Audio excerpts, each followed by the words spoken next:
केंद्रीय मंत्री ललन सिंह पहुंचे जमशेदपुर, एनडीए प्रत्याशी सरयू राय के लिए मांगा समर्थन।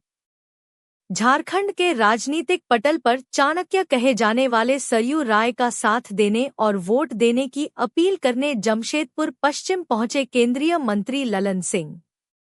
उन्होंने प्रेस वार्ता को संबोधित करते हुए सरयू राय को काबिल और ज्ञानी बताया। बोले, इस विधानसभा में कांग्रेस भ्रम फैलाने का प्रयास कर रही है कि कमल और सिलेंडर अलग है, मगर ये गलत है। जदयू ने सरयू राय को प्रत्याशी बनाया तो बीजेपी हमारे साथ है। हम बीजेपी और जदयू की पूरी ताकत के साथ चुनावी मैदान में है और सरयू राय जरूर जीतेंगे। वहीं सरयू राय ने कहा, क्षेत्र में किए गए कार्य की क्या दशा है जो लोगों को लाभ नहीं दे सकता, जिसमें पानी और अन्य सुविधाएं नहीं है, जिसमें कुछ भ्रष्टाचार की बदबू आ रही है। आइए हम सब मिलकर बदलाव करें और झारखंड में एनडीए गठबंधन की सरकार बनाएं। लंबे समय तक नीतीश कुमार जी के हम सब लोग एक साथ मिलकर, जब बिहार और झारखंड एक था तब से हम लोग मिलकर संघर्ष करते रहे हैं कई मुद्दों। जब हम लोगों ने 1994 में समता पार्टी का गठन किया था तब भी सरयू राय जी हम लोग के सहयोगी थे, नीतीश जी के सहयोगी थे, हम सबों के साथ थे। तो सरयू राय जी की एक पहचान अलग रही और सरयू राय जी की एक विशेषता रही है उनके पहचान की कि सरयू राय जी संघर्ष वाले व्यक्ति रहे। बहुत कुछ हम लोग कभी मजाक में इनको कहते भी थे कि मंगल ग्रह आपका लगता है कि बहुत स्ट्रॉन्ग है, कहीं अन्याय ये बर्दाश्त नहीं करते। भ्रष्टाचार के खिलाफ इनकी लड़ाई रही। हम लोग पशुपालन घोटाला का मुकदमा लड़े थे, उसमें भी सरयू राय जी हमारे साथ सहयोगी थे। हम सब ज्वाइंट पिटीशन मुकदमे, तो सरयू राय जी के साथ हम लोग का एक लंबा संघर्ष का रहा और आज यहाँ से चुनाव लड़ रहे हैं। हम लोग उनके लिए वोट मांगने के लिए आए और आपके माध्यम से हम जमशेदपुर पश्चिम के मतदाताओं से आग्रह कर रहे हैं कि सरयू राय जैसे व्यक्ति को अगर आपका प्रतिनिधित्व करते हैं तो क्षेत्र का विकास संभव होगा। क्षेत्र में जो जागृति होती है लोगों के प्रति वो होगी। सरयू राय इसके पहले भी विधायक रहे हैं, मानगो में पेयजल का योजना इन्होंने चलाओ, कई तरह के काम में रहे। तो सरयू राय जी का विश्वास विकास में रहा और आज की तारीख में सरयू राय जी राष्ट्रीय जनतांत्रिक गठबंधन एनडीए के उम्मीदवार और एनडीए एकजुट है। ये कहीं से कोई गलतफहमी अगर कोई फैलाने का प्रयास कर रहा है वो नहीं होगा। नकारात्मक प्रचार का कोई मतलब नहीं होता। अभी चर्चा किया संजय झा जी ने हरियाणा के चुनाव, आप लोगों ने भी देखा होगा हरियाणा का चुनाव में कांग्रेस पार्टी ने नकारात्मक प्रचार का एक भी मुद्दा नहीं छोड़ा। नकारात्मक प्रचार के जितने मुद्दे थे सभी मुद्दों को हरियाणा के चुनाव में कांग्रेस पार्टी ने उछाला और हरियाणा की जनता ने क्या जवाब दिया? हरियाणा ने उनके सारे नकारात्मक चुनाव प्रचार को ध्वस्त करते हुए पूर्ण बहुमत की सरकार वहां भारतीय जनता पार्टी की बन गई। हरियाणा के चुनाव ने यह साबित कर दिया आज की तारीख में भी इस देश के सबसे लोकप्रिय नेता आदरणीय प्रधानमंत्री नरेंद्र मोदी। तो इसलिए ये नकारात्मक प्रचार जो लोग भी यहाँ कर रहे हैं उनके पास इसका मतलब है कि जमीन, नकारात्मक प्रचार में कौन जाता है? नकारात्मक प्रचार में वही करता है जिसकी जमीन खिसक जाती है। और नकारात्मक प्रचार कांग्रेस के द्वारा किया जाना इस बात को दर्शाता है कि उनको भय है। अब झारखंड में जो पिछले सरकार चली तो घोटालों की सरकार नहीं ना, कई घोटाले। ये इतिहास है ना, मुख्यमंत्री को जेल जाना पड़ा। इसके पहले लालू जी भी थे उसी गठबंधन में, वो भी मुख्यमंत्री थे तो जेल गए। उसी गठबंधन में दिल्ली के मुख्यमंत्री हैं, वो भी मुख्यमंत्री रहते जेल गए। तो ये तो घोटाले की सरकार और जो यहाँ के जनप्रतिनिधि हैं वो उसके अंग रहे। आपको बताने की जरूरत नहीं है, आप सभी पत्रकार हैं, बुद्धिजीवी भी है, आपको मालूम है। भाई कोरोना काल हुआ, कोरोना का काल में हम सब लोगों को कोरोना हुआ, तो हम लोगों ने तो कोई मुआवजा का मांग नहीं किया कोरोना में कि हम लोग को कोरोना हो गया, हम लोग को भी सरकारी मुआवजा मिलना चाहिए। अब बाकी कौन मांग किए थे वो आप लोग जानते हैं। इसलिए कोरोना काल में मांग करना मुआवजे का दर्शाता है कि आपकी सोच क्या है, आपकी दृष्टि कहां, आपकी मानसिकता क्या है। अब हम सब लोग नीतीश कुमार जी की पार्टी के, आज सरजू राय जी पुराने सहयोगी ने आज उसी पार्टी से चुनाव लड़ा। नीतीश कुमार जी का काम के बल पर वो आज तक 20 साल रहे हैं, वो 20 साल होने जा रहा है। अभी जो चुनाव होगा 2025 में तो उनका लगभग 19 साल पूरा हो जाएगा। एक साल बीच में मांझी जी बने थे मुख्यमंत्री, उसको हटा दीजिए तो 19 साल लगभग मुख्यमंत्री थे। आज तक तो बिहार में एक भी घोटाला नहीं, एक भी घोटाला नहीं, एक भी घोटाले की चर्चा। तो ये है प्रजातंत्र के प्रति समर्पण। और सरजू राय जी नीतीश कुमार जी के पुराने साथी रहे, वो पुराने सहयोगी रहे, और आज उनका झंडा लेके जमशेदपुर पश्चिमी में घूम रहे। नीतीश कुमार जी की बात को जमशेदपुर में नीतीश मॉडल है, विकास का एक नीतीश मॉडल है। आप सब लोग झारखंड के जरूर हो, लेकिन आप लोगों का बिहार से रिश्ता हो।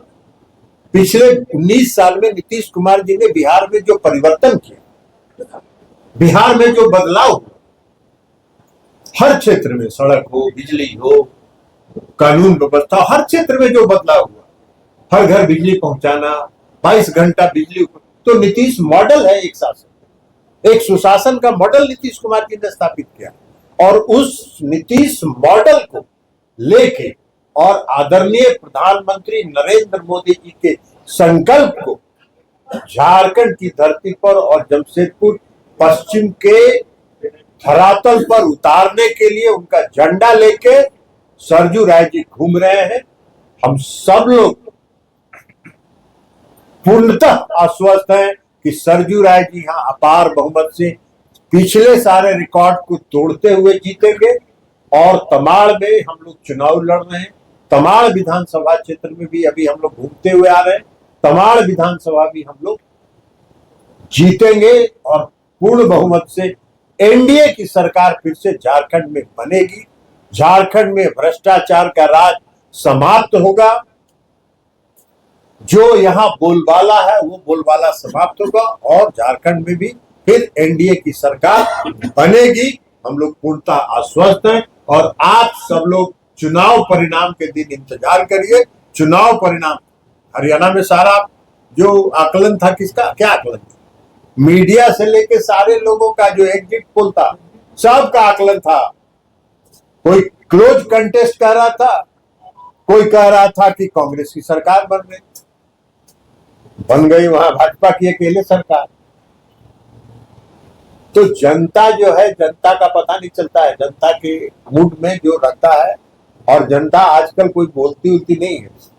हम लोग भी चुनाव लड़ते हैं, लोकसभा के चुनाव, जनता बोलती नहीं है, वो जाती है और बटन दबाती है। इसलिए आज की तारीख में भी नरेंद्र मोदी जी के भरोसे पर, नरेंद्र मोदी जी की गारंटी पर, नरेंद्र मोदी जी के विकास के काम पर, नरेंद्र मोदी जी के देश के समर्पण पर, नरेंद्र मोदी जी के देश के प्रति प्रतिबद्धता पर, देश के मान सम्मान की रक्षा के लिए जमशेदपुर पश्चिम और पूर्व दोनों विधानसभा क्षेत्र के मतदाता एनडीए के प्रत्याशी को विजयी बनाएंगे। और हम सब लोग इसी प्रचार में आए हैं। शाम में हमको जमशेदपुर पूर्वी क्षेत्र में भी जाना है, इसलिए ये कोई कंफ्यूजन, नकारात्मक कांग्रेस के द्वारा प्रचार नहीं हो। ये हम उनसे भी कहेंगे कि नकारात्मक चुनाव में आप भी रहे। विधायक को इंफ्रास्ट्रक्चर में काफी काम किया और दूसरा शराबबंदी, अधिकांश सरकारें हिम्मत नहीं कर पाती है आपने किया, तो क्या झारखंड में भी की सरकार बनती है तो शराबबंदी, इंफ्रास्ट्रक्चर डेवलपमेंट ये सब मॉडल यहाँ लागू होगा? देखिए, ये नीति जो है, ये नीति सरकार बनने के बाद और जब बिहार का मॉडल कि एक बात को आपने शराबबंदी को उठाया, बिहार में इंफ्रास्ट्रक्चर पर काम होगा, एनडीए का यहाँ होगा, यहाँ बिजली की स्थिति में सुधार होगी। आज कोई झारखंड में बिजली की स्थिति क्या है? हम लोग बिहार में 22 घंटे बिजली देते हैं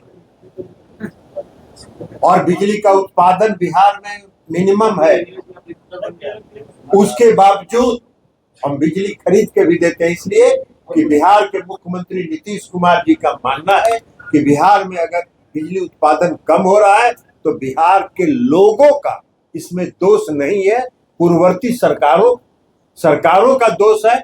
इसलिए हम सरकार चला रहे हैं, जनता को बिजली चाहिए और मेरी प्रतिबद्धता है जनता को बिजली देना। आज बिहार में हम लोग बिजली खरीद के दे रहे हैं। तो गठबंधन सरकार चलाने का पुराना कभी कॉमन मिनिमम प्रोग्राम हम लोग नहीं बनाए, बिहार में भी नहीं बनाए, कोई कॉमन मिनिमम प्रोग्राम नहीं। जो सही नीतियां हैं उसको बैठ के तय किया जाता है, आपसी सहमति से तय किया जाता है और उसको लागू किया जाता है। नीतीश कुमार जी ने शराबबंदी भी जब लागू किया बिहार में, सभी दलों को, जो उनके सहयोगी दल थे, सबों का उन्होंने सबसे विचार विमर्श किया और उसके बाद लागू किया उन्होंने। संगठन कमजोर है इसीलिए 2 सीट पर लड़ रहे हैं, तो 2 सीट पर लड़ रहे हैं तो हमने बताया दोनों सीट जीतेंगे।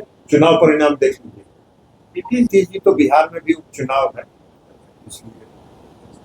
अभी उनका कोई कार्यक्रम तय नहीं हुआ है। जब कार्यक्रम तय होगा तो आपको बताएंगे, कोई जरूरी है। हम लोग आगे उनके प्रतिनिधि नहीं है और संक्षेप में एक बात मैं यही कहूँगा कि जमशेदपुर पश्चिम में परिवर्तन की बयानबाजी,